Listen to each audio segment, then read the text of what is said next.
A very warm welcome to all of you. एक बार फिर दोबारा से आप सब लोगों का स्वागत है और अभिनंदन है। आज हम लोग एनालॉजी का जो हमारा एक्सरसाइज के जो क्वेश्चंस चल रहे थे उसके अंदर पार्ट 4 देखने वाले हैं, मतलब भाग 4 देखने वाले हैं। ठीक है, क्वेश्चंस को करने का तरीका वही रहेगा जैसे हमेशा हम लोग करते आए हैं। पहले मैं आपको थोड़ा सा टाइम दूंगा क्वेश्चन को सॉल्व करने के लिए, समझने के लिए, फिर उसके बाद हम लोग उसके सॉल्यूशन पर बात करते हैं। ठीक है, तो आइए स्टार्ट करते हैं आज के सेशन को। तो भाई एनालॉजी के अंदर, जिसको हम लोग सादृश्य कहते हैं, इसके अंदर हम लोग क्या क्या चीजें आज करने वाले हैं वो देखते हैं। तो सबसे पहले हम लोग कुछ इसका इंट्रोडक्शन देखेंगे और फिर कुछ बेसिक कॉन्सेप्ट्स देखने वाले हैं। इसके बाद फिर इसके अंदर हम लोग वर्ड एनालॉजी के क्वेश्चन करने वाले हैं। वर्ड एनालॉजी के बाद अल्फाबेट एनालॉजी है, नंबर एनालॉजी है और उसके बाद लेटर एनालॉजी के क्वेश्चंस हैं। ठीक है, तो सबसे पहले हम लोग वर्ड एनालॉजी के क्वेश्चंस को करने वाले हैं। ठीक है, वर्ड एनालॉजी कह लीजिए या वर्ल्ड एनालॉजी कह लीजिए, इसके अंदर एक ही बात है। ठीक है, उस पर भी हम लोग बात करेंगे। फिलहाल सेशन को स्टार्ट करते हैं।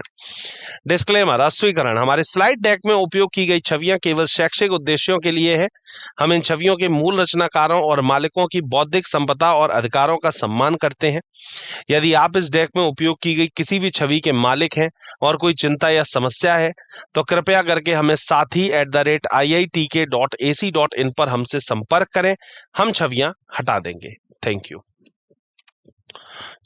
सबसे पहले अगर मैं यहाँ पर इंट्रोडक्शन की बात करूं कि भाई आखिरकार क्या है एनालॉजी, तो एनालॉजी कह लीजिए, सिमिलैरिटी कह लीजिए, रिजेम्बलेंस कह लीजिए, एक ही बात होती है। होता क्या है कि आपको एक रिलेशन कोई भी दिया जाता है और दूसरे रिलेशन के बारे में पूछा जाता है। कोई भी दो चीजें दी जाएंगी, जैसे मान लीजिए बोलिया गया ए का रिलेशन अगर बी से है तो बोला जाएगा सी का रिलेशन किससे है, तो आपको पता है कि भाई डी से है। ठीक है, ऐसे ही नंबर्स भी आ जाते हैं काफी बार के 1 का रिलेशन अगर 2 से है तो 3 का रिलेशन किससे है, 4 से है। इस तरीके से एनालॉजी का रिलेशन आता है, किन्हीं दो लोगों का रिलेशन दिया होता है और आपको फिर उसी रिलेशन को एज्यूम करते हुए, समझते हुए, लॉजिक को निकालते हुए आगे का जो भी क्वेश्चन पूछा जाता है उसके ऊपर उठा करके आप उसे पुट कर देते हैं, आपका आंसर आ जाता है। इसी को हम लोग सादृश्यता कहते हैं। Identify the relationship between the pair elements, पहले तो आइडेंटिफाई करना और फिर कंप्लीट द अदर पेयर, दूसरे पेयर को कंप्लीट करना। तत्वों के जोड़े के बीच शब्दों की पहचान करना, संबंध की पहचान करना और फिर अन्य जोड़े को पूरा कर देना, यही होता है हमारे एनालॉजी के क्वेश्चंस के अंदर। ठीक है, तो इस तरीके से ये वाली सारी चीजें आपको देखने को मिलती हैं। ये इसका एक तरीके से इंट्रोडक्शन हो गया कि क्या हमको एनालॉजी में बेसिकली करना है। यहीं पर अगर मैं सबसे पहले बात करूं तो यहां पर आती है वर्ड एनालॉजी। जैसा कि अभी थोड़ी देर पहले मैंने आपको बोला कि वर्ड एनालॉजी को आप लोग वर्ल्ड एनालॉजी भी बोले तो भी कहना गलत नहीं होगा, क्योंकि बेसिकली इसमें देखा जाए तो जितनी भी वर्ल्ड से रिलेटेड जितनी भी चीजें हैं वो सारी चीजें इसमें आ जाती हैं। इसमें कंट्री आ जाती है, कैपिटल आ जाता है, रिलेशनशिप्स आ जाते हैं, एम्बलम आ जाता है, स्पोर्ट्स आ जाते हैं, रिवर आ जाती हैं, सीज आ जाते हैं, ओशियन आ जाते हैं, बहुत सारी चीजें इसके अंदर पूछी जाती हैं। किसी एक के बारे में रिलेशनशिप दिया जाता है और दूसरे के बारे में रिलेशन पूछ लिया जाता है। तो इसीलिए वर्ड एनालॉजी कह लीजिए या पूरे वर्ल्ड से रिलेटेड एनालॉजी या कह लीजिए, ये दोनों बातें बिल्कुल एक ही हैं। अब ये बेसिकली 7 तरीके की एनालॉजी होती है जो आपकी वर्ड एनालॉजी है। सबसे पहले analogous pair compilation, analogous pair selection, similar word selection, analogy detection, multiple word analogy, double analogy और फिर analogy based on choosing letters. अनुरूप जोड़ी पूर्णता, अनुरूप जोड़ी चयन, समान शब्द चयन, सादृश्यता पहचान, बहुउद्देश्य, दोहरा सादृश्य अक्षरों का क्रम चयन करना। अनुरूप जोड़ी पूर्णतः, अनुरूप जोड़ी चयन, समान शब्द चयन, सादृश्यता की पहचान, बहु शब्द सादृश्य, ये सारे क्वेश्चन आपको यहाँ पर देखने को मिलते हैं। तो यहाँ पर सबसे पहले हम लोग जरा कुछ रिलेशंस को समझते हैं कि किस किस रिलेशन के क्वेश्चन हमसे ये पूछ सकते हैं। तो यहाँ पर सबसे पहला रिलेशन आता है आपका समानार्थी, जिसको हम लोग सिनोनिम बोलते हैं। अब समानार्थी का मतलब क्या होता है? समान प्लस अर्थी मतलब समानार्थी, मतलब समान मतलब एक जैसा, उस जैसा वर्ड। जैसे दयालु है, परोपकारी है, अपहरण है, अगवा है, ठीक है ना, अडक्ट, किडनैप, काइंड, बेनिवोलेंट, ये सारे वर्ड्स जो है वो एक जैसे हो रहे हैं। दयालु परोपकारी एक जैसे हो गया, अपहरण अगवा करना एक जैसा हो गया, ठीक है ना, रिक्त खाली एक जैसा हो गया, अभाव होना कमी होना ये एक जैसे हो गए, तो ये समानार्थी वर्ड हो जाते हैं, ठीक है। इसके बाद विलोम शब्द। विलोम क्या है? विलोम का मतलब हो गया एंटोनिम। एंटोनिम का मतलब ये हो जाता है कि जो भी आपका उल्टा दिया हुआ है उसका अपोजिट जो दिया हुआ है, जैसे गहरा हो गया, उथला हो गया। सूचना हो गया, किसी चीज पर बहुत ज्यादा किसी चीज पर नोटिस करना, और उसी का जस्ट उल्टा क्या हो गया? इग्नोर कर देना। सुस्ती छाना सतर्कता, सृजन करना नष्ट कर देना, ये बिल्कुल सारे के सारे अपोजिट हो जाते हैं। इसके बाद अगला हो जाता है देश और महाद्वीप। Country and continent. Bharat Asia, Brazil दक्षिण अमेरिका, फ्रांस यूरोप, कनाडा उत्तरी अमेरिका। मतलब कौन सा देश है और वो किस कॉन्टिनेंट के अंदर आ रहा है, कौन सा देश किस महाद्वीप में आ रहा है। तो सिनोनिम वर्ड्स का रिलेशन आ जाता है, एंटोनिम्स का आ जाता है, कंट्री एंड कॉन्टिनेंट्स का आ जाता है। मतलब समानार्थी शब्द का आ जाता है, विलोम शब्द का, और देश और महाद्वीप का आ जाता है। इसके बाद आगे बात करूं अगर मैं, तो देश और राजधानी काफी बार पूछ ली जाती है कि इस देश की ये राजधानी है तो इस देश की क्या राजधानी होगी। जैसे जापान की टोक्यो है, नेपाल की काठमांडू है, इटली की रोम है, रूस की मॉस्को है। ये कुछ आपको एग्जाम्पल्स दिए गए हैं, कुछ एग्जाम्पल्स के थ्रू आपको ये समझाना चाह रहे हैं। इसके बाद अगर मैं बात करूं तो राज्य और राजधानी काफी बार आ जाते हैं। राज्य स्टेट दिया होगा और आपसे उसके अंदर कैपिटल पूछ लेगा, एक की दी जाएगी, दूसरे के बारे में पूछा जाएगा। अब यहाँ पर कुछ एग्जाम्पल्स दिए गए हैं, वो भी सीख लीजिए। जैसे उत्तर प्रदेश की लखनऊ है, उड़ीसा की भुवनेश्वर है, गुजरात की गांधीनगर है, सिक्किम की गैंगटॉक है। तो ये कुछ आपको दी हुई है क्या? कैपिटल्स। देश और मुद्रा आपको दी हुई है। अमेरिका के अंदर डॉलर है, ग्रीस के अंदर यूरो है, थाईलैंड के अंदर बाहत चलते हैं, म्यांमार के अंदर क्यात चलते हैं। तो ऐसी कौन सी करेंसी किस जगह पर चलती है ये भी देखा गया है यहाँ पर, ठीक है। तो बेसिकली कंट्री करेंसी का रिलेशन, स्टेट कैपिटल का रिलेशन, कंट्री कैपिटल का रिलेशन, मतलब कि देश और राजधानी, राज्य और राजधानी, और देश और मुद्रा के रिलेशन भी यहाँ पर पूछ लेता है। इसके बाद आगे बात करूं तो देश और संसद का नाम पूछ लेता है। देश दी जाएगा, ये भाई वहां की संसद का नाम है, बताइए वहां की संसद का नाम क्या होगा। एक की दी जाएगी, दूसरे की पूछ लेगा। देश संसद। अब भारत संसद है, ईरान के मजलिस कहते हैं, रूस को ड्यूमा, अमेरिका में कांग्रेस। इस तरीके देश और नदी दे रखा है, देश और नदी का रिलेशन है। भारत में गंगा, चीन में होंगो, ब्रिटेन में थैम्स, ऑस्ट्रिया में डैन्यूब। ऐसे अलग अलग ये आपको दिए हुए हैं। इसके बाद जानवर और उनके बच्चे दिए हुए हैं। जैसे बिल्ली है तो बिलौटा है, बारहसिंगा है, हिरन का बच्चा है, बाघ है, शावक है, भेड़ है, मेमना है। Country, parliament, country, river, animal, young ones, इस तरीके से ये आपको दिए हुए हैं। इसके बाद जानवर, चीजें और उनके रखने का स्थान, मतलब animal, things and their keeping place, कहां पर वो रखे जाते हैं ये चीजें। जैसे बर्ड्स हैं आइवरी में रहती हैं, फिश है एक्वेरियम में रहती हैं, ठीक है। मधुमक्खियां हैं, मधुमक्खी जो पालन जो जगह होती है वहां रखी जाती है। जानवर चिड़ियाघर में रहते हैं, हवाई जहाज हैंगर में रहते हैं, हथियार शस्त्रागार में रहते हैं, वेपन्स इन द आर्मरी। तो ऐसे हर एक जगह पर रखने का उस जगह को प्लेस बनाया गया है, वो इसके अंदर काफी बार पूछ लेता है। नर और मादा पूछ लेता है, मतलब मेल और फीमेल पूछ लेता है कि इसका मेल ये है तो इसकी फीमेल क्या होगी। डॉग का बिच हो गया, हॉर्स का मेयर हो गया, लॉयन का लॉयनेस, स्टेक का डॉय, सबका दिया हुआ है।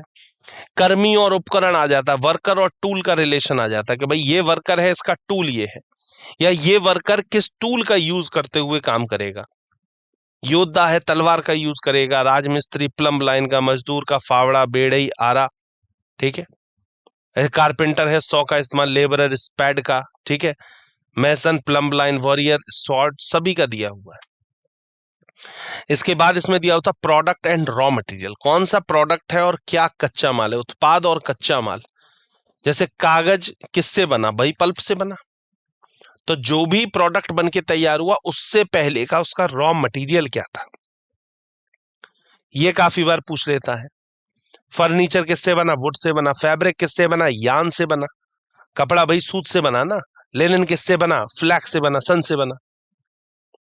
आगे दिया हुआ कर्मी और कार्यस्थल, कौन सा कर्मी है और वो किस कार्यस्थल पे काम करेगा, कौन सा वर्कर है किस वर्किंग प्लेस पर काम करेगा। रसोईया है रसोई में काम करेगा, खगोल शास्त्री वेधशाला में, वेटर रेस्टोरेंट में, वकील अदालत में, शेफ किचन के अंदर, एस्ट्रोनॉमर ऑब्जर्वेटरी के अंदर, वेटर रेस्टोरेंट में और लॉयर कोर्ट के अंदर। इसी के बाद आगे दिया हुआ था क्वांटिटी और यूनिट, कि भाई मात्रा और इकाई, कौन सी क्वांटिटी है और उसकी इकाई क्या है, मात्रक क्या है उसका। जैसे resistance ohm, pressure pascal, temperature degree, energy joule. इसी तरीके से आगे दिया हुआ उपकरण और उसको मापने की क्या यंत्र होना चाहिए, मेजरमेंट इंस्ट्रूमेंट। भाई थर्मोमीटर है टेम्परेचर, बिल्कुल सही बात है। एनीमोमीटर से विंड नापते हैं, सीस्मोग्राफ से अर्थक्वेक, ओडोमीटर से स्पीड। ये कुछ आपको एग्जांपल्स दिए गए हैं, ये सारे नहीं है ये, लेकिन कुछ दिए गए हैं कि आप ताकि समझ पाए चीजों को, ये देख पाए कि आखिरकार किस किस तरीके के क्वेश्चंस, किस किस टाइप की कहां कहां से क्या क्या चीजें पूछी जा सकती हैं क्वेश्चन के पॉइंट ऑफ व्यू से। उपकरण और क्रिया मतलब टूल और उससे एक्शन, क्या टूल है और उससे क्या एक्शन होता है। भाई माइक्रोस्कोप है, इससे मैग्नीफाई करने का हम लोग काम करते हैं, शील्ड से हम लोग गार्ड करने का काम करते हैं, स्पून से फीड का और स्पैट से डिग का, फावड़ा से खोदने का काम करेंगे। अध्ययन और विषय, किस टॉपिक के बारे में स्टडी करी जा रही है वो, और उसका स्पेशलिस्ट क्या होता है। अगर आप बर्ड्स के बारे में स्टडी करते हैं इसका मतलब ऑर्थोनोलॉजी हो गया, फॉसिल्स के लिए पैलेंटोलॉजी हो गया, इंसेक्ट्स के लिए एंटोमोलॉजी हो गया, ठीक है। इसके बाद सॉइल के लिए पेडोलॉजी, हार्ट के लिए कार्डियोलॉजी, लीवर के लिए हेप्टोलॉजी, पक्षी के लिए पक्षी विज्ञान, जीवाश्म के लिए जीवाश्म विज्ञान, कीड़े के लिए कीट विज्ञान, मिट्टी के लिए मृदा विज्ञान, हृदय के लिए हृदय विज्ञान और यकृत के लिए यकृत विज्ञान। इसके बाद आगे इसके अंदर दिया हुआ था व्यक्ति और निवास स्थान, कौन सा इंडिविजुअल है और वो किस ड्वेलिंग प्लेस पर रहता है। भाई चूहा जो है वो बिल में रहता है, एस्को कहां पर रहते हैं, एस्किमो इग्लूज में रहते हैं, ऐसे सबके ये दिए हुए हैं। खेल और खेलने का स्थान, कौन सा गेम है वो कहां पर खेला जाता है, क्रिकेट है पिच पर खेला जाएगा, टेनिस है कोर्ट में खेला जाएगा, सबके अपने अपने दिए हुए हैं कौन सा खेल किस जगह पर खेला जाना चाहिए। इसके बाद खेल और खिलाड़ी के बारे में दिया है, स्पोर्ट्स और प्लेयर्स के बारे में दिया है कि कौन सा प्लेयर किस स्पोर्ट्स के बारे में जाना जाता है, फेमस प्लेयर्स।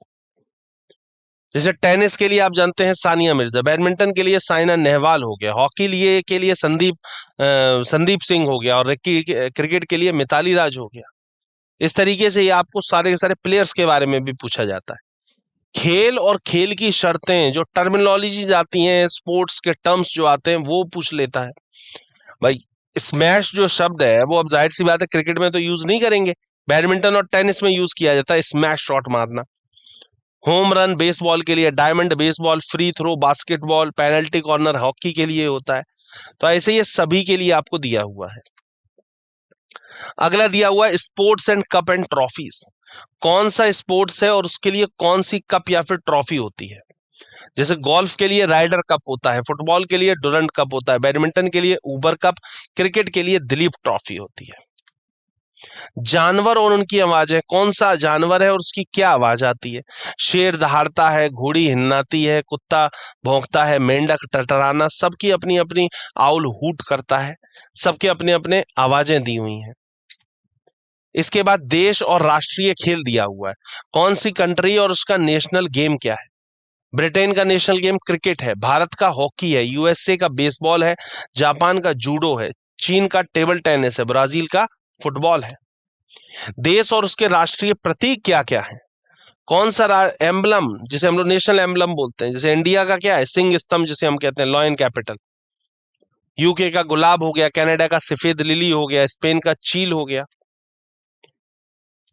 इसी प्रकार से यहाँ पर देखा जाए तो काफी सारे रिलेशन आपको यहाँ पर देखने को मिल जाते हैं। क्या क्या, जैसे स्पोर्ट्स एंड कप देखने को मिल रहे हैं, खेल और कप का रिलेशन, पुरस्कार से संबंधित क्वेश्चन आ सकता है, विज्ञान और प्रौद्योगिकी से संबंधित आ सकता है, इतिहास से संबंधित, राजनीति, कला और संस्कृति से क्वेश्चन आ सकता है, भूगोल, सामाजिक तथ्य, स्मारक, प्रसिद्ध व्यक्तित्व से क्वेश्चन आ सकते हैं, sports and cup, awards, science and tech, history, politics, art and culture, geography, social facts, monuments, famous personalities, इनसे सभी से रिलेटेड आपसे क्वेश्चंस ये पूछे जा सकते हैं या टर्मिनोलॉजीज पूछी जा सकती हैं।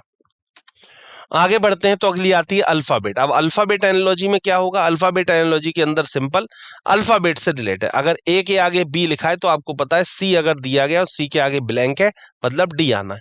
तो इसमें सारा का सारा जो भी आता है वो सब लेटर से रिलेटेड आएगा, ठीक है।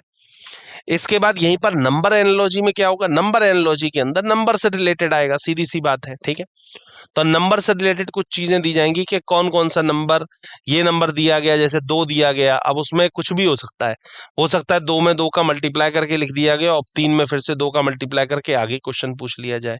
मतलब एडिशन हो सकता है, सब्ट्रैक्शन हो सकता है, मल्टीप्लीकेशन हो सकता है, डिवीजन हो सकता है, इवन स्क्वायर और क्यूब भी हो जाते हैं, ठीक है। तो इस तरीके के क्वेश्चंस आपके नंबर एनालॉजी में चले जाते हैं। फिर लास्ट में आ जाता है लेटर और नंबर, मतलब अक्षर और संख्या का मिश्रण।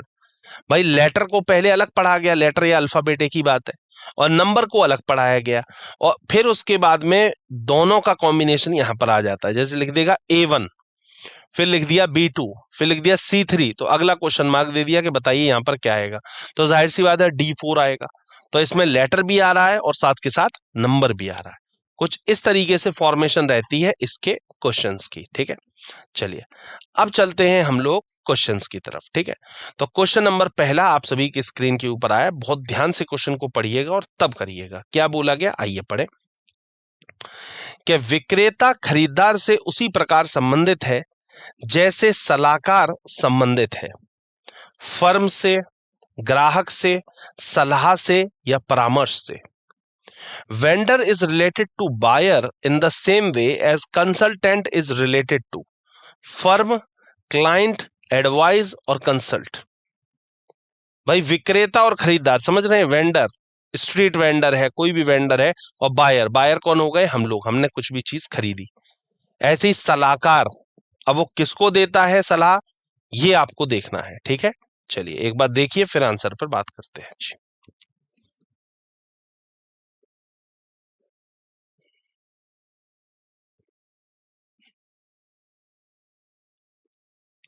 चलो आइए देखें क्या होना चाहिए इसके लिए सही जवाब। देखें भाई, खरीदार, विक्रेता, बिल्कुल सही बात है। इसके लिए ग्राहक, एकदम सही जवाब। खरीदार विक्रेता के लिए आय का स्रोत होता है, बिल्कुल सही बात है। उसी प्रकार ग्राहक जो होता है ना, ये सलाहकार के लिए एक आय का स्रोत होता है। भाई जो भी आपके कंसल्टेंट होते हैं, कंसल्टेंसी सर्विसेज चलती हैं, ये क्या करते हैं? अपने क्लाइंट्स को क्या करते हैं? कहीं ना कहीं सलाह देते हैं कि भाई आप ये काम करिए तो इससे आपको ये फायदा मिलेगा, आप सर इस शेयर्स में पैसा लगाइए तो आपको ये फायदा मिलेगा, ठीक है। या जो भी है, ये इंश्योरेंस ले लीजिए या कुछ भी है, ये अपने कंसल्टेंट्स काफी सारे जो होते हैं ये आपके अपने क्लाइंट्स को क्या करते हैं? उस चीज की सलाह देते हैं और उसके लिए उनसे वो चार्जेस लेते हैं, ठीक है। तो इसीलिए इसके लिए ये हो जाएगा सही जवाब, perfect answer. Buyer is the source of income for the vendor, likewise client is the source of income for consultant, ठीक है। ये चीज हो गई। चलिए अगले क्वेश्चन पर आ रहे हैं। 2 नंबर सवाल क्या दिया गया था? दिए गए प्रश्न में खिलाड़ी कोच से उसी प्रकार संबंधित है जैसे छात्र संबंधित है, स्कूल से, अकादमी से, शिक्षक से या शब्द से। Player is related to coach in the same way pupil is related to school, academy, teacher और वर्ड। प्यूपिल, ध्यान रखिएगा प्यूपिल मीनिंग का वर्ड क्या है। ये प्यूपिल वो लोग वाला प्यूपिल नहीं है, इस प्यूपिल का मतलब कुछ और होता है, ठीक है। इस प्यूपिल का मतलब होता है बच्चे, ठीक है। तो देखिए एक बार क्वेश्चन को फिर आंसर करिएगा जी।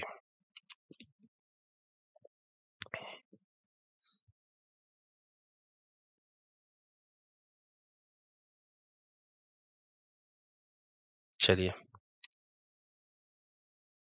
आइए देखें। भाई कोच जो होता है वो खिलाड़ी को मार्गदर्शन करता है, बिल्कुल सही बात है। और इसी प्रकार से शिक्षक जो होता है वो छात्र को मार्गदर्शन करता है, ठीक है। तो प्यूपिल का मतलब होता है छात्र। क्या होता है? छात्र। Coach guide the players in the same way teacher guides the प्यूपिल, बिल्कुल सही बात है। परफेक्ट आंसर है, राइट आंसर है सी ऑप्शन, शिक्षक, टीचर, एकदम सही जवाब, ठीक है। चलिए अगला क्वेश्चन आया है तीसरा नंबर, क्या बोल रहा है, पढ़ें। बचाओ बचाव से उसी प्रकार संबंधित है, बचाओ बचाव से उसी प्रकार संबंधित है जैसे गंभीर संबंधित है सहन करना, कठोर, काटना, बेचैन। Save is related to rescue in the same way saver is related to endure, stern, sever या अनईजी, ये चीज है। चलिए करिए एक बार क्वेश्चन को, फिर इसके सॉल्यूशन पर बात करते हैं जी।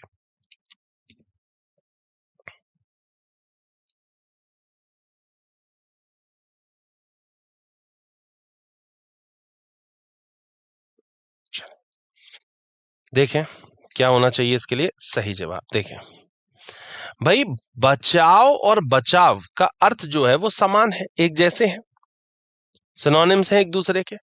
और गंभीर और कठोर जो हो जाता है ये एक दूसरे से बिल्कुल ये लोग भी सेम हो जाते हैं। तो इसके लिए जो सही जवाब होगा वो होगा कठोर, मतलब B option. Save is related to rescue in the same way saver is related to stern, मतलब बी ऑप्शन, बिल्कुल सही बात है, perfect answer. Save and rescue are same in meaning and saver and stern are also same in meaning. इन दोनों का भी मतलब सेम है और इन दोनों का भी इधर मतलब सेम है। अगला क्वेश्चन आया है फोर्थ नंबर, आइए देखते हैं। प्रज्वलित का अर्थ है दहन है, या प्रज्वलित का अर्थ दहन है, तो ट्रिगर का अर्थ क्या होगा? बंदूक, युद्ध, प्रक्षय या प्रतिक्रिया। Ignite is the combination edge trigger is to gun, war, projectile या फिर रिएक्शन। ऑप्शंस दिए हुए हैं, करिए एक बार क्वेश्चन को, क्या होना चाहिए इसके लिए सही जवाब जी।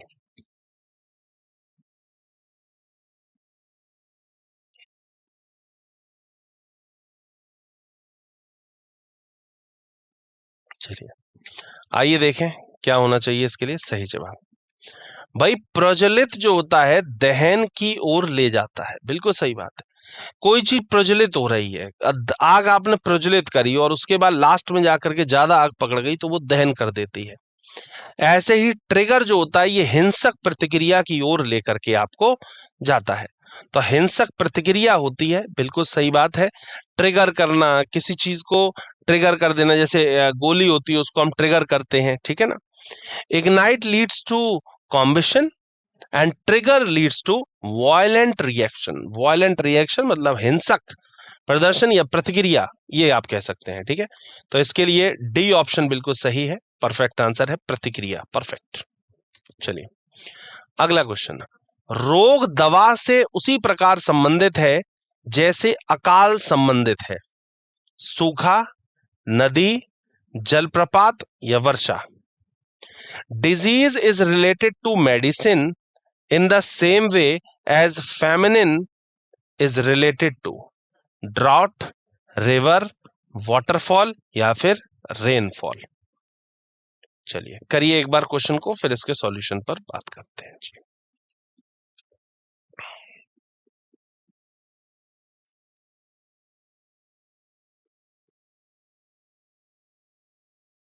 चलिए आइए देखें क्या होना चाहिए इसके लिए सही जवाब। इसके लिए डी ऑप्शन वर्षा बिल्कुल सही होगा। भाई जैसे रोग को उचित दवा लेकर ठीक किया जा सकता है, रोग अगर कोई हुआ है उचित बढ़िया दवाई लें तो उससे सही हो जाएगा, उसी प्रकार अगर अकाल पड़ा हुआ है को पर्याप्त वर्षा से टाला जा सकता है। अगर पर्याप्त मात्रा में वर्षा पड़ जाए तो इससे इसको टाला जाता है। काफी बार ये फार्मर्स इस शब्द का यूज कर सकते हैं, कर देते हैं काफी बार कि भाई अकाल पड़ गया अब की बार, क्यों, बारिश नहीं पड़ी जिससे फसल में नुकसान हुआ। तो वहां पर ये काफी बार इस टर्मिनोलॉजी का यूज करते हैं, काफी बार इस शब्द का यूज करते हैं जो हमारे फार्मर्स हैं। तो अगर पर्याप्त वर्षा पड़ जाए तो इससे इसको खत्म किया जा सकता है।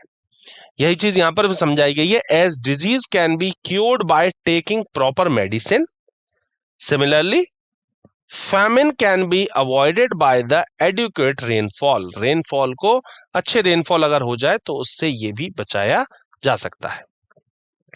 तो डी ऑप्शन रेनफॉल इसके लिए बिल्कुल सही है, परफेक्ट आंसर है। ठीक है, चलिए अगला क्वेश्चन है 6 नंबर। क्या? जाना आना से उसी प्रकार संबंधित है जैसे ऊंचा संबंधित है। Go is related to come in the same way as high is related to। ऊपर, नीचे, जन्म, खड़ा, मतलब अप, लो, बर्थ या फिर स्टैंड। ऑप्शंस आपको दिए हुए हैं, करिए एक बार क्वेश्चन को, फिर इसके सॉल्यूशन पर बात करते हैं। ध्यान दीजिएगा, go is related to come in the same way high is related to up, low, birth, stand. आना जाना से उसी प्रकार संबंधित है जैसे ऊंचा संबंधित है ऊपर से, नीचा से, जन्म से या खड़ा से। करिए।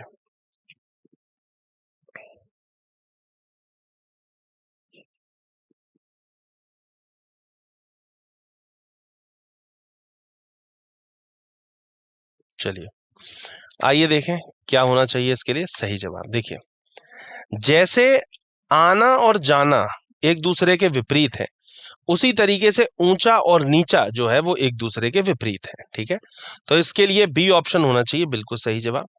As go is opposite to come, go का अपोजिट है come. Similarly high is opposite to low, high का अपोजिट है लो। तो बी ऑप्शन इसके लिए बिल्कुल सही है, परफेक्ट आंसर है, राइट आंसर है। ठीक है, चलिए अगला क्वेश्चन आया है 7th क्वेश्चन। आइए जरा बात करते हैं गरीबी समृद्धि। अब ऐसा ही सेम ऑप्शन आपको नीचे देखना है कि कौन सा ऑप्शन सही बैठना चाहिए। ऑप्शंस नीचे दिए गए, प्रेम दुख, ट्रेन गाड़ी, बारिश बाढ़, बुद्धिमता मूर्खता। पॉवर्टी के आगे दिया हुआ है prosperity, in the same way love sorrow, train cart, rain flood, intelligence stupidity. ठीक है, तो देखिए एक बार क्या होना चाहिए इसके लिए सही जवाब जी।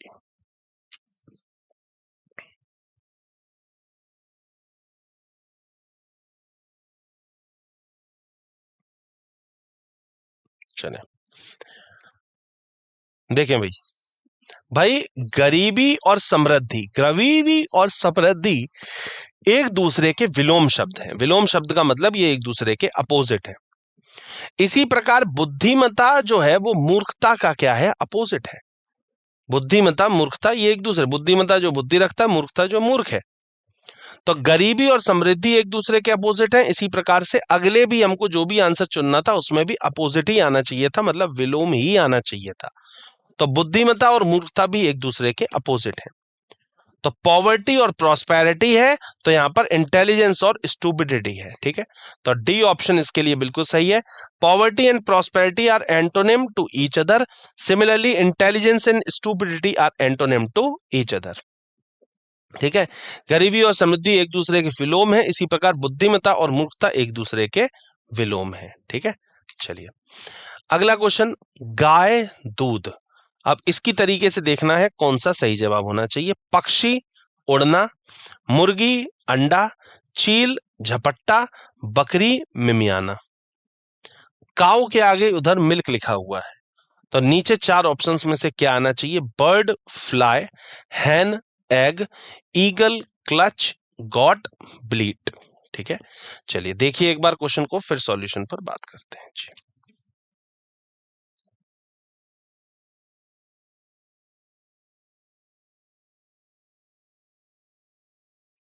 चलिए देखें क्या होना चाहिए इसके लिए सही जवाब। भाई गाय जो है वो हमें दूध देने का काम करती है, गाय दूध देती है। इसी प्रकार मुर्गी जो है वो हमें अंडा देती है। यहां देने वाला सिस्टम है, सीधी सी बात है। As cow gives milk, similarly hen gives egg. Hen जो है वो हमको एग प्रोवाइड करती है। ठीक है, बिल्कुल देने वाली चीज है ये। इससे हमें ये मिलता है, तो इससे हमें क्या मिलेगा, सीधी सी बात है। ठीक है, चलिए अगला क्वेश्चन 9th नंबर। पुस्तक के आगे अध्याय लिखा हुआ है। अब आगे इसमें चारों ऑप्शंस में से क्या होना चाहिए। Pen pencil, computer calculator, mobile landline, घर कमरा। Book is related to chapter in the same way pen pencil, computer calculator, mobile landline या हाउस रूम, इनमें से कौन इसका रिलेशन बेस्ट रिप्रेजेंट कर रहा है, ये देखिएगा। ठीक है, करिए एक बार क्वेश्चन को, फिर सॉल्यूशन पर बात करते हैं जी।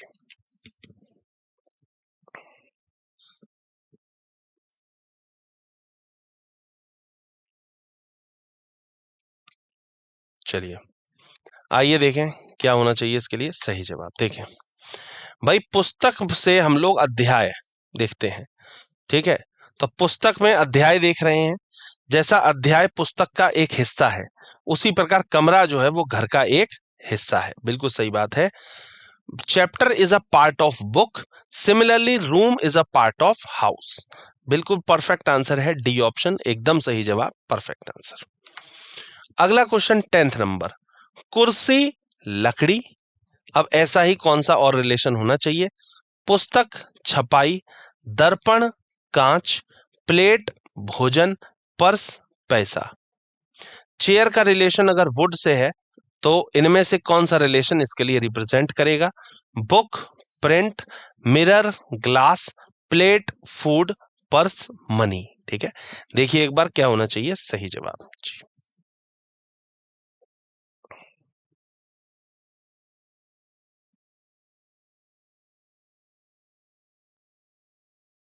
चलो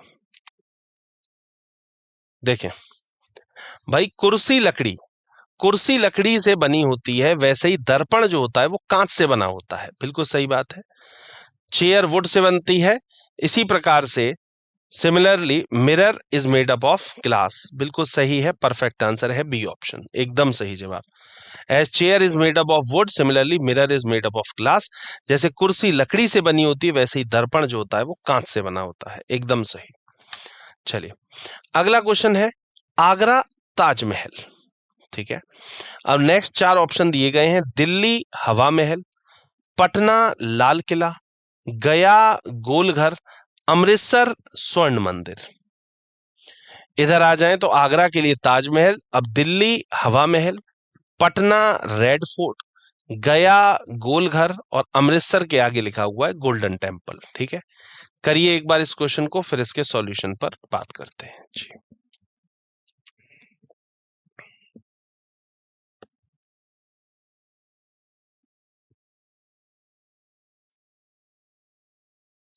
चलो देखें भाई, सीधी सी बात है, आगरा जो है वो ताजमहल, आगरा के अंदर ताजमहल आपको मिलता है।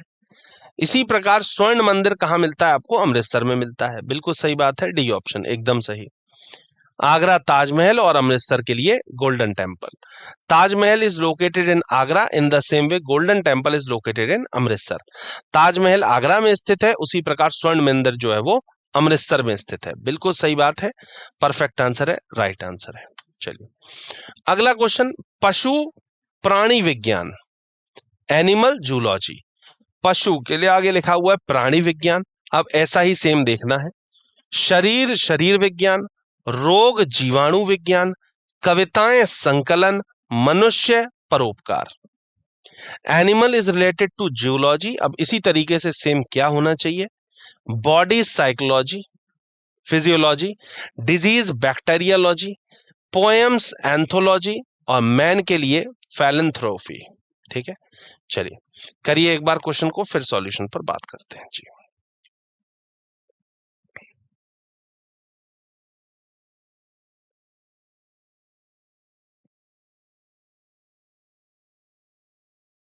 चलिए तो इसके लिए ए ऑप्शन बिल्कुल सही है, शरीर और शरीर विज्ञान। भाई पशु प्राणी विज्ञान ऐसे शरीर के लिए होता है शरीर विज्ञान, जैसे प्राणी विज्ञान विज्ञान की वह शाखा है जो पशु का अध्ययन से संबंधित है, और उसी प्रकार शरीर विज्ञान जो है वो विज्ञान की वह शाखा है जो शरीर के अध्ययन से संबंधित है। यहां पर पढ़ लेते हैं, यहां पर भी बात वही है क्या, कि as zoology is a branch of science dealing with the study of animals, similarly physiology is a branch of science dealing with the study of body. Body के बारे में जो स्टडी करता है उसी को ये बोला जाता है। तो इसके लिए ए ऑप्शन बिल्कुल सही है, परफेक्ट आंसर है, राइट आंसर है। अगला क्वेश्चन है मकड़ी जाल, तो अब इसमें देखना है कि क्या होना चाहिए। स्याही कलम, मुर्गा मुर्गी, शिक्षक छात्र, कवि कविता। स्पाइडर वेब दिया हुआ है, तो क्या होना चाहिए इसके जैसा। इंक पेन, कॉक हैन, टीचर स्टूडेंट, पोइट पोइट्री। ठीक है, देखिए एक बार क्या होना चाहिए इसके लिए सही जवाब, फिर आंसर देखते हैं जी।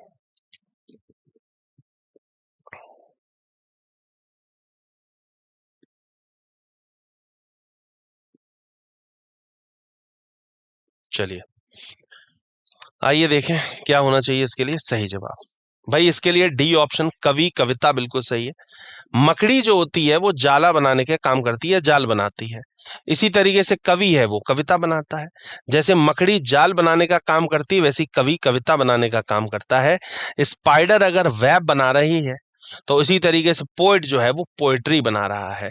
As spider makes web, similarly poet creates poetry. बिल्कुल सही बात है, परफेक्ट आंसर है, राइट आंसर है। चलिए अगला क्वेश्चन है 14th नंबर। क्या, संकाय शिक्षक, फैकल्टी टीचर्स। अब इसी तरीके से सेम और क्या होना चाहिए।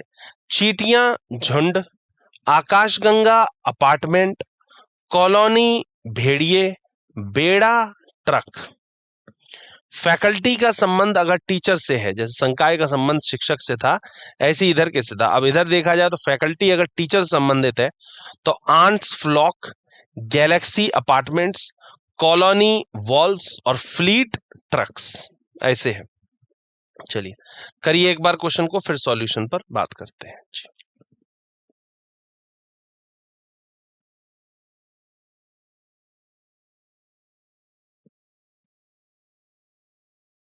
चलिए आइए देखें क्या होना चाहिए इसके लिए सही जवाब। देखिए सीधी सी बात है कि शैक्षणिक स्टाफ जो होता है, शिक्षकों के समूह का संकाय कहा जाता है, फैकल्टी मेंबर्स। ठीक है, वैसे ट्रकों के समूह को हम लोग फ्लीट कहते हैं। क्या कहते हैं, ट्रकों के समूह को फ्लीट कहते हैं, मतलब डी ऑप्शन। ठीक है, तो बहुत सारे टीचर्स मिलके फैकल्टी बनते हैं, ऐसे ही बहुत सारे ट्रक्स मिलके फ्लीट बना लेते हैं, तो D option. As a group of academic staff is called teachers, then similarly group of trucks is called fleet. ठीक है, ये हो जाता है इसके लिए बिल्कुल सही, परफेक्ट आंसर, राइट आंसर। अगला सवाल 15th क्वेश्चन। क्या, घोड़ा खुर, तो इसी तरीके से क्या होना चाहिए। आदमी पैर, कुत्ता काला, पैसा रुपया, पेन पेंसिल। हॉर्स का संबंध अगर हूफ से है, तो इसी तरीके से सेम क्या होना चाहिए। मैन फुट, डॉग ब्लैक, पैसे रुपी और पेन पेंसिल। ठीक है, चलिए करिए एक बार, फिर उसके बाद इसके सॉल्यूशन पर बात करते हैं जी।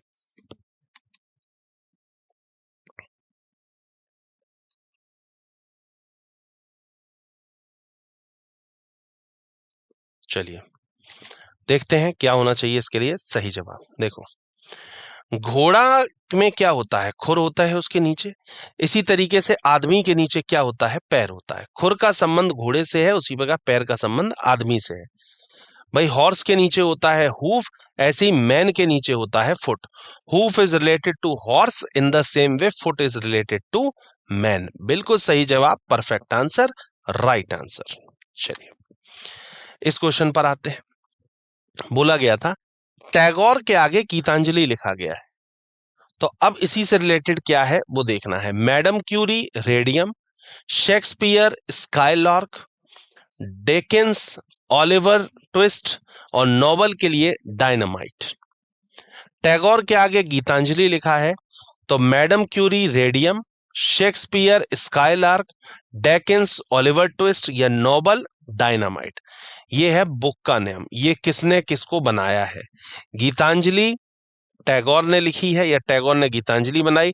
अब इसी तरीके से सेम रिलेशन देखना है कि किस में बन के तैयार हो रहा है। ठीक है, देखें एक बार, फिर सॉल्यूशन देखते हैं जी।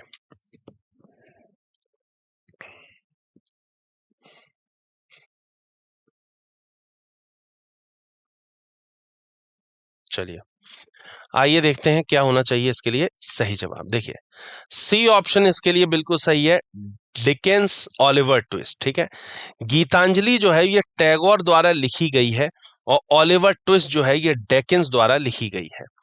ठीक है, तो इसलिए सी ऑप्शन इसके लिए सही है, टैगोर गीतांजलि द्वारा। We can use the concept, ये Gitanjali is written by Tagore और Oliver Twist is written by Dickens. बिल्कुल सही बात है, परफेक्ट आंसर है, राइट आंसर है। ठीक है, चलिए मुलाकात होती है आगे के सेशंस में, तब तक के लिए थैंक यू सो मच।